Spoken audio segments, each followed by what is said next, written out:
L'action de grâce.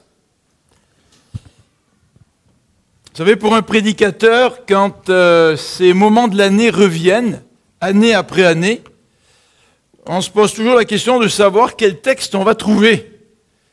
On veut toujours amener quelque chose d'un peu différent. Et on se demande toujours quel texte je vais pouvoir présenter cette année. Mais avant de vous présenter le texte que j'ai choisi, je voudrais vous parler de ce Canadien qui s'est retrouvé au poste du paradis, aux portes du paradis. Et aux portes du paradis, il a demandé à Pierre comment entrer, comment pouvoir entrer au paradis. Et Pierre lui a répondu, eh bien, pour rentrer au paradis, tu dois être en paix avec Dieu. Et le Canadien de lui répondre, mais comment est-ce que je peux être en paix avec Dieu? Et Pierre lui a dit, épelle correctement le mot grâce. Alors je suppose que si nous avions été à la place de ce Canadien, Pierre nous aurait fait rentrer, n'est-ce pas? Mais malheureusement, ça fait un bon bout de temps que le Canadien reste devant la porte sans être entré au paradis. Et à un moment donné, Pierre doit s'absenter. Et lors de l'absence de Pierre, le beau-frère de ce Canadien, qui lui est américain, se présente aux portes du paradis. Et ce beau-frère lui dit, bien, salut, cher beau-frère, comment est-ce que je peux faire pour rentrer au paradis? Alors le Canadien répond à son beau-frère américain, eh bien écoute, pour rentrer au paradis, il faut que tu puisses être en paix avec Dieu. Et l'Américain de lui poser la même question, mais comment est-ce que je peux être en paix avec Dieu? Et le Canadien lui dit, vous savez que ce Canadien, il s'était souvent moqué de son beau-frère et de sa femme qui était chrétien. Et après avoir réfléchi un petit instant, il dit, ben, écoute, pour être en paix avec Dieu, il faut que tu épelles le mot Saskatchewan.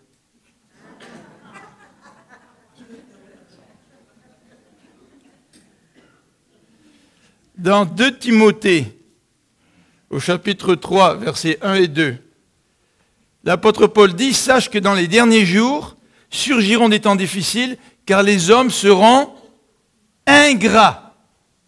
C'est-à-dire que les hommes manqueront de reconnaissance. Et on va revenir à cette petite histoire à la toute fin de notre méditation ce matin.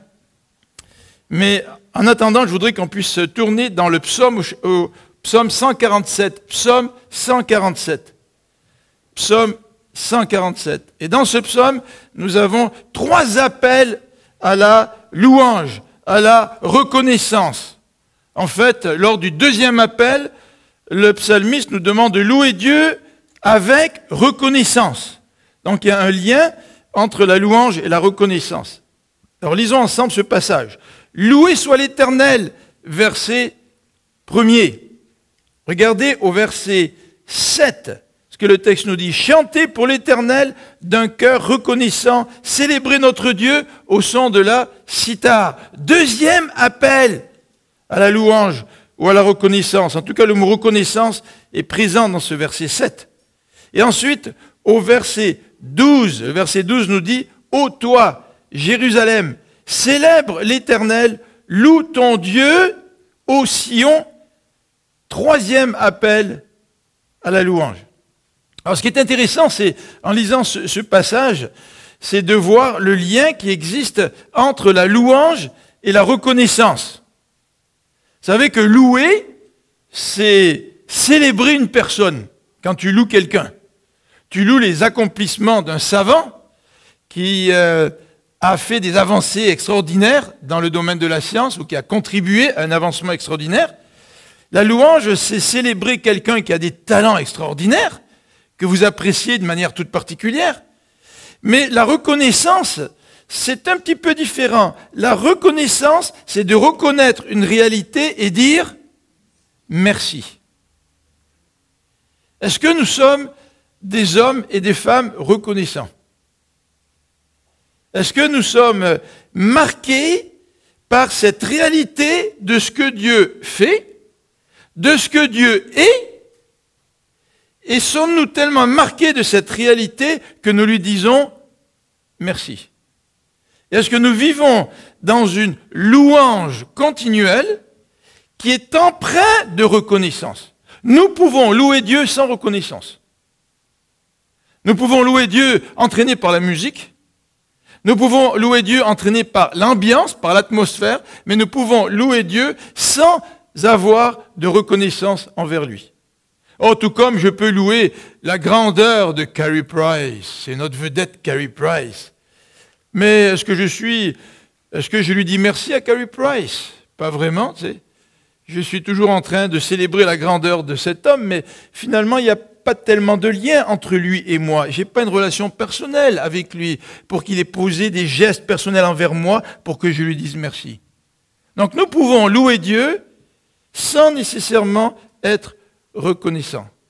Et c'est pour ça que dans cette dernière pensée d'introduction, et comme je l'ai souligné à l'écran, la louange humaine peut exister sans reconnaissance, mais l'action de grâce est essentielle à la louange.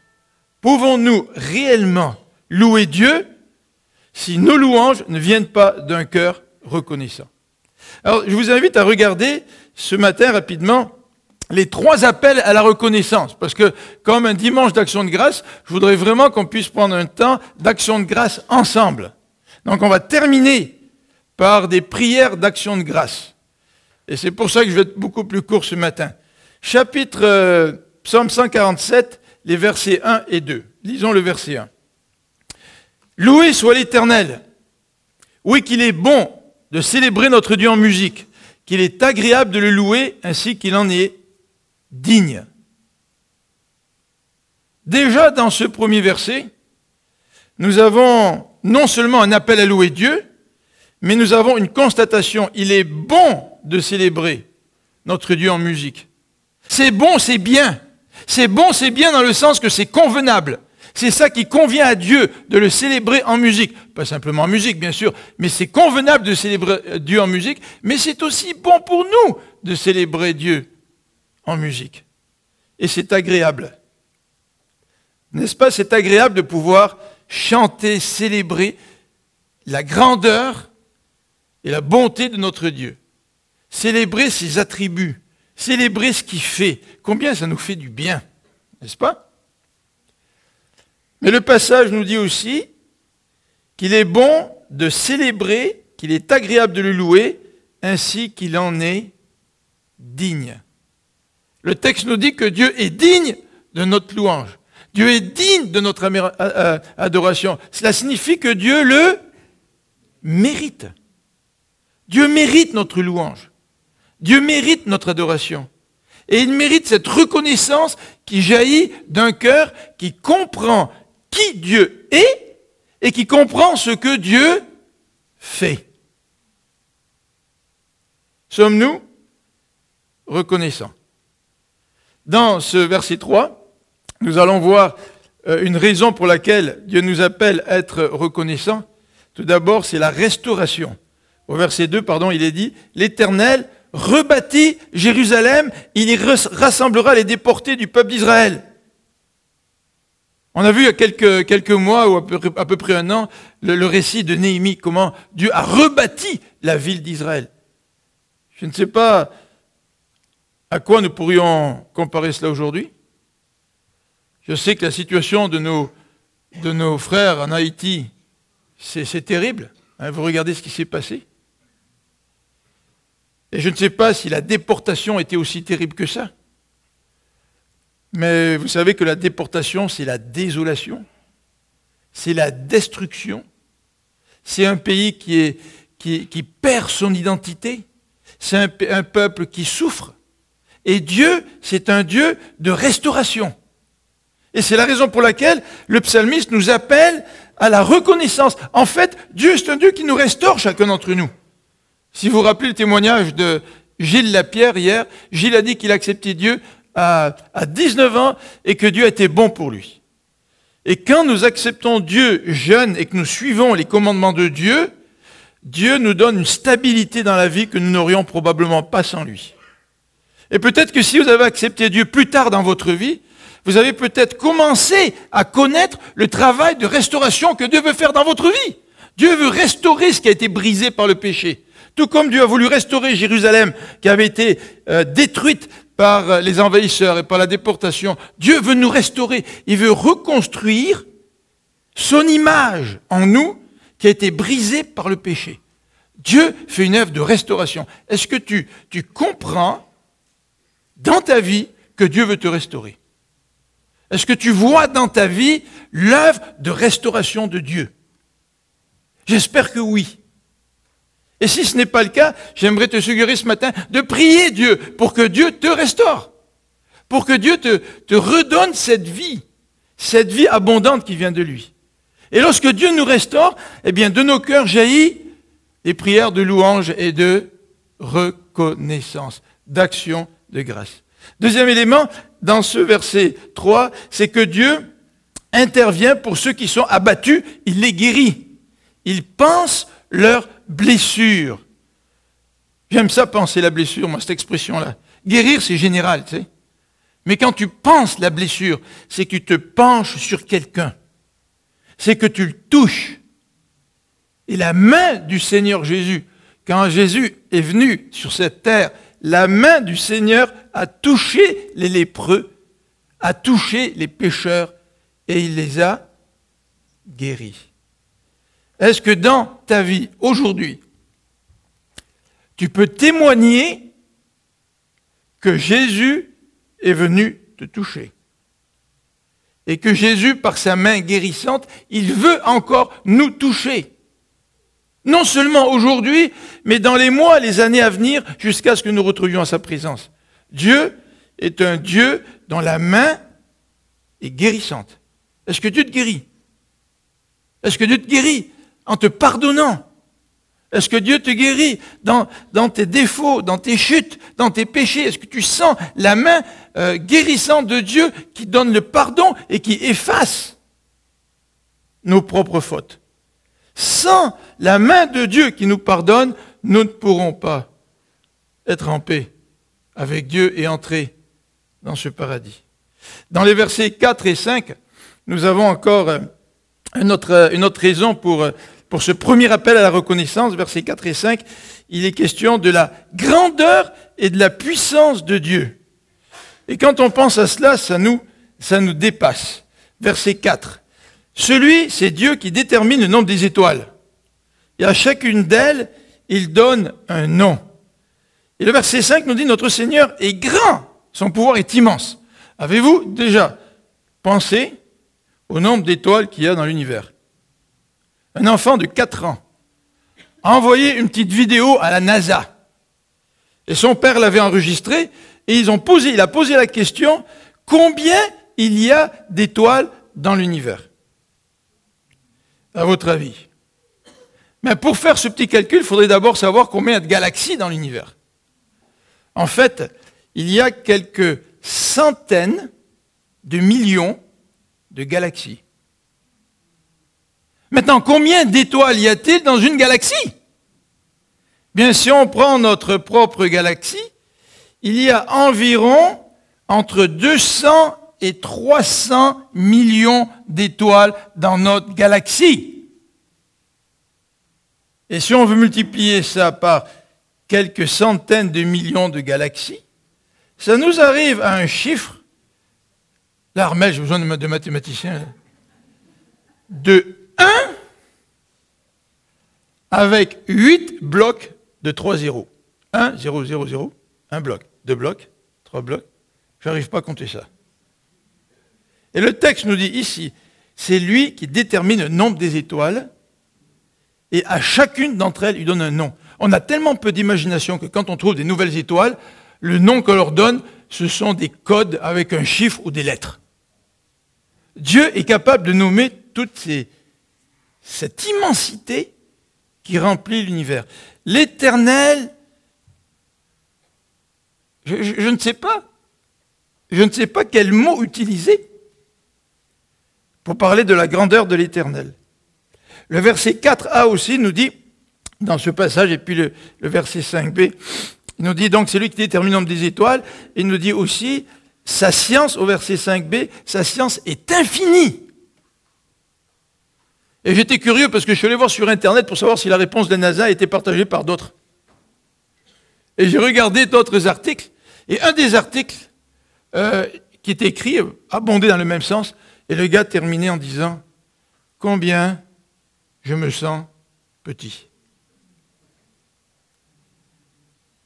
Mais c'est vrai qu'il aurait pu ajouter « Combien je me sens petit », mais combien Dieu est grand, en majuscule. Troisième raison pour ce premier appel à la reconnaissance. Et ça, c'est beaucoup plus personnel. Vous vous rappelez ce qu'a dit Gilles, pour ceux qui étaient là hier. J'ai été élevé dans un milieu religieux, il avait laissé la religion, il avait entendu parler de Jésus, tout ça, mais il n'avait pas compris que Jésus était venu pour lui. Il n'avait pas compris que ce Dieu est un Dieu personnel, qui veut venir vivre dans la vie de chacun. Et là, dans ce verset 6, par contraste entre la grandeur de l'univers, la grandeur de Dieu, la majesté de Dieu, l'Éternel nous dit, au verset 6, l'Éternel soutient les petits. Il est l'ami des petits, il est l'ami des humbles, il est l'ami des pauvres, et il est aussi l'ennemi des méchants. Quel privilège d'avoir ce Dieu comme ami. Ce Dieu qui nous dépasse tellement, qui est tellement grand. Quel privilège! Il vient dans la vie de ceux qui sont pauvres, il vient dans la vie de ceux qui sont humbles. Heureux, a dit Jésus, les pauvres en esprit, ceux qui réalisent leur petitesse et leurs besoins de ce grand Dieu extraordinaire. Quel miracle de savoir que ce Dieu, qui est tellement grand, il veut venir habiter en nous. Il veut faire de nous sa demeure. N'est-ce pas incompréhensible, ça? Mais au-delà de ce mystère, comment Dieu peut-il habiter en moi, si je le reçois? Eh bien, il y a aussi ma petitesse. Et comment ne pas être reconnaissant envers un tel Dieu? Deuxième appel à la reconnaissance, nous l'avons au verset 7. Chanter pour l'Éternel d'un cœur reconnaissant, célébrer notre Dieu au son de la cithare. Alors aujourd'hui, je suis sûr que si le psalmiste écrirait, il écrirait d'autres instruments de musique. Mais nous avons 3 autres raisons à ce deuxième appel. Et le psaume est un petit peu répétitif, comme on va le voir. Ça, c'est le style des psaumes en hébreu. Il répète. Et il répète pour qu'on puisse mieux saisir et intégrer l'enseignement. Vous savez, on peut enseigner de manière, comment dirais-je, rationnelle, 1, 2, 3, 4. Mais tu peux enseigner 1, 2, 3, puis revenir à 1, 2 et 3, puis revenir à 1, 2 et 3. C'est un petit peu ce que le psalmiste fait dans ce psaume. Il est un petit peu répétitif. Regardez au verset 8. Il couvre les cieux des nuages, prépare la pluie pour la terre, fait germer l'herbe sur les monts. Il donne leur pâture aux troupeaux du bétail, aux petits du corbeau que la faim fait crier. Alors David, t'aimes la pluie? Oh, dans le fond, hein? Combien de fois on a râlé pour la pluie? Combien de fois j'ai râlé pour la pluie? Alors que le texte nous dit ici qu'il ouvre les cieux, et il donne la pluie, parce que Dieu soutient sa création. Et il fait produire la terre. Le Seigneur tient sa création par sa parole. Si le Seigneur décidait de nous plus soutenir le monde par sa parole, tout s'écroulerait. Vous vous rendez compte la grandeur de l'univers, et Dieu tient tout ça par sa parole, ce que nous dit le Nouveau Testament. Donc Dieu fait produire la terre et il nourrit les animaux. Je ne sais pas si parfois vous êtes un petit peu insécure. Parfois je pense à la guerre, je me dis, vous savez, la guerre, puis que nos fermiers ne puissent plus produire autant, puis que les villes soient affamées, qu'est-ce qu'on ferait? Puis là je me dis, ah c'est vrai, on est très dépendant aujourd'hui, hein. J'ai pas mon jardin à ma cour pour pouvoir cultiver des fruits et légumes, puis me nourrir pendant toute l'année, je suis extrêmement dépendant. Hein. Dépendant de la paix, dépendant d'un contexte social. Mais je suis aussi dépendant de Dieu, parce que dans le fond, dans sa providence, Dieu nous donne ce dont nous avons besoin. Deuxième raison, pour ce deuxième appel à la reconnaissance, c'est que Dieu va préciser ce qui compte à ses yeux et ce qui ne compte pas à ses yeux. Et ce qui ne compte pas à ses yeux, nous l'avons au verset 10, la vigueur du cheval n'est pas ce qui compte à ses yeux, la force du guerrier n'est pas ce qui lui fait plaisir. Comment est-ce que tu veux faire plaisir à Dieu? Est-ce que tu veux faire plaisir à Dieu par tout ce que tu as? À l'époque, c'était les armées, le cheval, c'était équivalent peut-être des tanks ou des avions, tu sais. Est-ce que tu veux faire plaisir à Dieu par tout ce que tu as? Est-ce que tu veux faire plaisir à Dieu par ta propre vigueur à toi? Le texte ici nous dit, la vigueur du cheval n'est pas ce qui compte à ses yeux. Mais ce qui compte, et on l'a au verset 11, ce qui compte, c'est ceux qui le craignent et qui le révèrent selon les versions. Si je suis quelqu'un de reconnaissant, je vais louer Dieu. Si je suis quelqu'un de reconnaissant, je vais louer Dieu avec respect, avec crainte. Pas une crainte qui fait peur, mais une sainte crainte de la justice de Dieu, de la grandeur de Dieu. C'est assez étrange de pouvoir s'approcher d'un Dieu aussi grand. Imaginez-vous que vous vous approchez de quelqu'un d'extrêmement grand, une vedette à vos yeux, puis vous approchez avec un peu de tremblement, vous êtes un peu gêné, tu sais, mais vous voulez avoir l'autographe, vous avez la photo, là, si vous voulez l'autographe, alors vous avez ce désir en même temps de vous rapprocher de lui, de la personne, puis en même temps, vous savez que la personne est tellement plus grande que vous y allez avec crainte, puis en tremblant, tu sais. Dieu veut que nous puissions nous approcher de lui. Il nous dit, approchez-vous de lui, mais avec un certain respect, en nous rappelant qui il est, en nous rappelant ce que Dieu agrée, ce qui compte aux yeux de Dieu. Ce qui compte, c'est ceux qui le craignent. Et aussi, nous dit le verset 11, ce qui compte, c'est ceux qui s'appuient ou qui comptent ou qui font confiance sur son amour. Rappelez-vous ce que Gilles nous a dit hier. Gilles a dit, pendant toute ma vie, ça allait très bien avec Dieu. Jusqu'au jour où j'ai eu le cancer. Et jusqu'au jour où j'ai dû comprendre que ce qui compte, ce n'est pas être dans la vallée de l'ombre de la mort en sachant pourquoi, en sachant comment je m'en sortirai. Et il nous a dit dans ce psaume 23, il est dit que je serai avec toi quand tu seras dans la vallée de l'ombre de la mort. C'est tout. On ne sait pas combien de temps ça dure. On ne sait pas s'il y a une lumière à l'autre bout. On ne sait pas comment le Seigneur veut qu'on en sorte. La seule chose que l'on sait, c'est que Dieu est présent dans la vallée de l'ombre de la mort. Et c'est exactement ce que le texte dit ici. Dieu prend plaisir en ceux qui comptent sur son amour, pas sur ses propres forces. Le soldat vigoureux. Pas sur la grandeur de son armée, ou de tout ce qui fait que ta vie, elle est stable, parce que tu as construit ta vie. Non, non, c'est pas là-dessus que tu t'appuies. L'Éternel prend plaisir envers ceux qui comptent sur son amour, ceux qui ont la foi en son amour, ceux qui ont confiance en son amour. La Bible dit que le dernier ennemi, c'est la mort. Mais la Bible nous dit aussi que rien ne peut nous séparer de l'amour de Jésus-Christ, nous dit l'apôtre Paul, même pas la mort. C'est-à-dire que même lorsque nous allons passer par la mort, le Seigneur va être avec nous dans ce passage-là. Est-ce que nous croyons en son amour? Est-ce que nous croyons qu'il va être avec nous jusqu'à la fin? Et qu'il n'y a rien qui peut nous séparer de lui. Quelle raison avons-nous aujourd'hui de louer Dieu? De le remercier? D'être reconnaissant? Troisième appel à la reconnaissance, il nous est décrit à partir du verset 12 de ce psaume, et jusqu'au verset 20, c'est la partie un petit peu plus longue. Et là encore, nous avons trois raisons. La première raison, c'est la restauration, qui nous est décrite dans d'autres termes que le début du psaume. On a parlé de restauration de Jérusalem. Mais au verset 13, il nous est dit, « Car Dieu a renforcé les verrous de tes portes, il a béni tes fils chez toi. » Dieu est un Dieu de protection. Même dans la vallée de l'ombre de la mort, il nous protège par sa présence. Et Dieu, ce n'est pas non seulement un Dieu de protection, mais c'est un Dieu de paix et de rassasiement. Dieu nous donne la paix et Dieu peut nous rassasier, même dans la vallée de l'ombre de la mort. C'est ça, ce Dieu qui est notre Dieu. Et c'est la raison pour laquelle Gilles nous a dit hier que même dans ces épreuves qui ont été les siennes, il a pu trouver en Dieu la paix dont il avait besoin. Il y a quelque chose qui m'a frappé dans ce qu'il a dit. Gilles a travaillé dans le milieu hospitalier pendant peut-être 20 ans à peu près, c'est ça qu'il a dit, ou 10 ans, 12 ans, je ne sais plus. Il a dit qu'il a accompagné plusieurs dizaines de personnes dans la mort et que des gens meurent dans la terreur.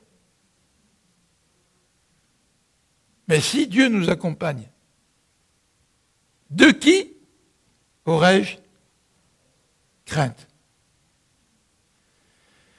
Deuxième raison de ce troisième appel à la reconnaissance, et nous l'avons mentionné dans le psaume déjà, il le répète, le psalmiste répète, sa souveraineté sur sa création, qui se manifeste notamment par la puissance de sa parole, verset 15. À la terre, il envoie ses ordres et sans délai court sa parole.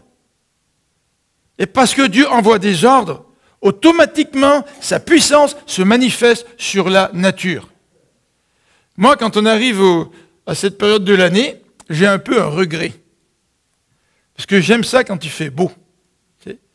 Et mon regret est toujours un petit peu plus accentué lorsque l'automne arrive et que l'été a été pas très fameux.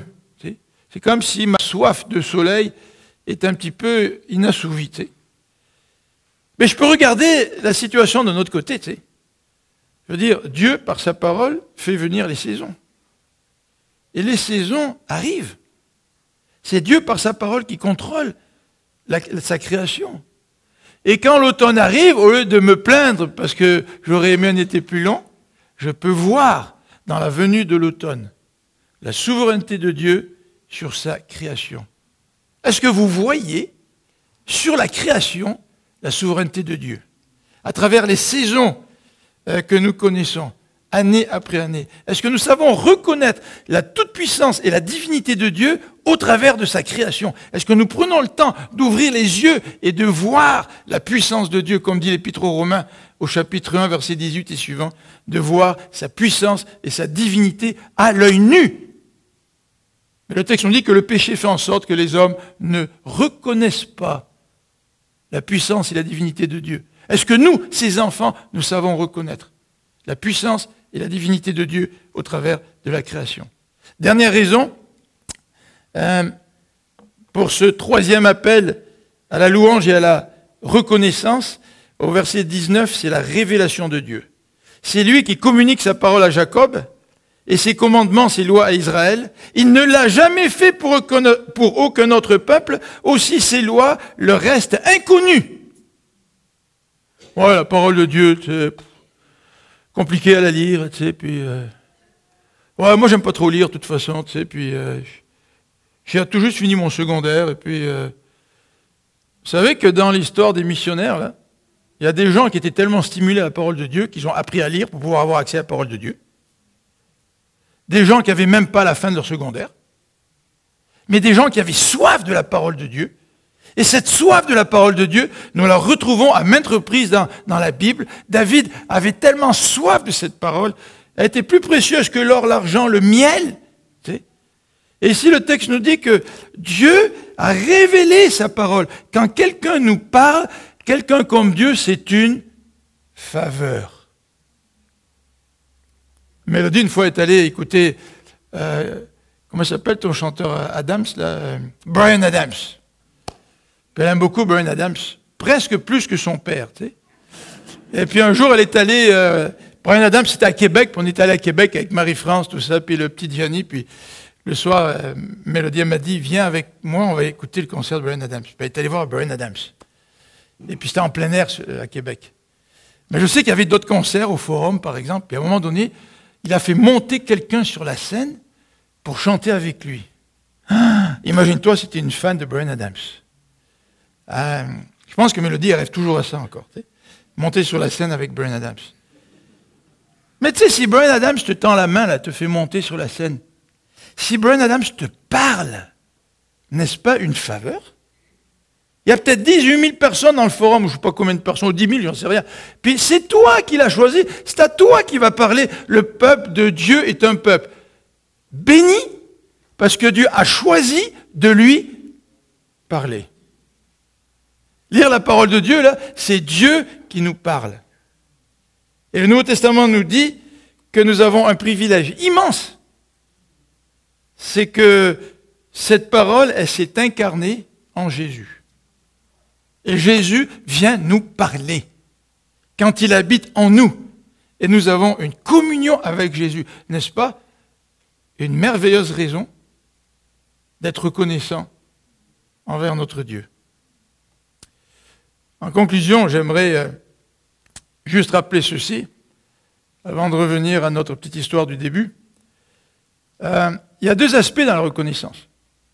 Être reconnaissant de ce que Dieu est et de ce qu'il fait. Donc il faut être au courant de qui Dieu est. Si on te posait la question, décris-moi la personne de Dieu, qu'est-ce que tu dirais? En fait, si tu y penses bien, là, tu pourrais écrire plusieurs pages. Facilement. Est-ce que tu connais ton Dieu? Est-ce que tu connais ton Dieu? Est-ce que tu sais ce qu'il fait? Est-ce que tu vois ce qu'il fait? Est-ce que tu ouvres les yeux pour voir ce qu'il fait? Mais la reconnaissance, elle est aussi pertinente à cause du lien personnel que Dieu veut avoir et qu'il a avec ses propres enfants. Est-ce que nous nous nourrissons de cette relation avec Dieu? Est-ce que nous nous nourrissons de ce lien au point où de nos cœurs sortent un concert, un bouquet de reconnaissance envers notre Dieu? Dans Matthieu 18, il est question d'une parabole. Et c'est la parabole du serviteur impitoyable. Ce gars qui devait une dette impossible à rembourser, mais vraiment impossible. Et les chiffres sont très très gros dans la parabole, pour montrer que le gars, il pourra jamais, de toute sa vie, rembourser la dette. Et au miracle, le roi a pitié de lui, et il lui fait grâce. Et le reste de la parabole nous dit que cet homme rencontre un ami qui lui doit 3 mois de salaire. Cet ami le supplie, mais avec un cœur dur, cet homme le fait mettre en prison. Et vous vous rappelez ce que les serviteurs du roi disent? Regardez la conduite de cet homme qui a été gracié d'une dette impossible à rembourser et qui n'est pas capable de faire preuve de grâce envers son frère qui lui doit 3 mois de salaire. Vous savez, la reconnaissance envers Dieu, elle jaillit de notre cœur, c'est vrai. Mais la reconnaissance envers Dieu, elle se manifeste aussi dans notre rapport avec les autres. Sommes-nous reconnaissants? Si tu avais été au port du paradis et que ton beau-frère se serait présenté, probablement que si tu avais bien éplé le mot grâce, c'est-à-dire que si tu n'avais pas simplement connu avec ta tête comment écrire le mot, avec ces 5 lettres, mais si tu l'avais connu avec ton cœur, Pierre te ferait rentrer. Mais ce Canadien-là savait épeler le mot grâce, mais il ne savait pas ce que la grâce signifiait dans son cœur. Et c'est la raison pour laquelle il a dit à son bon frère américain, pour être en paix avec Dieu, il faut que tu épelles Saskatchewan. Et il savait qu'il ne pourrait pas l'épeler correctement. Nous avons tous été touchés par la grâce de Dieu, vrai? Est-ce que maintenant, nous sommes capables d'être des hommes et des femmes remplis de grâce envers ceux qui nous entourent? Alors je vais vous inviter à terminer par un moment de prière, des prières courtes, d'accord? Prières courtes, pour remercier le Seigneur et exprimer toute notre reconnaissance envers lui.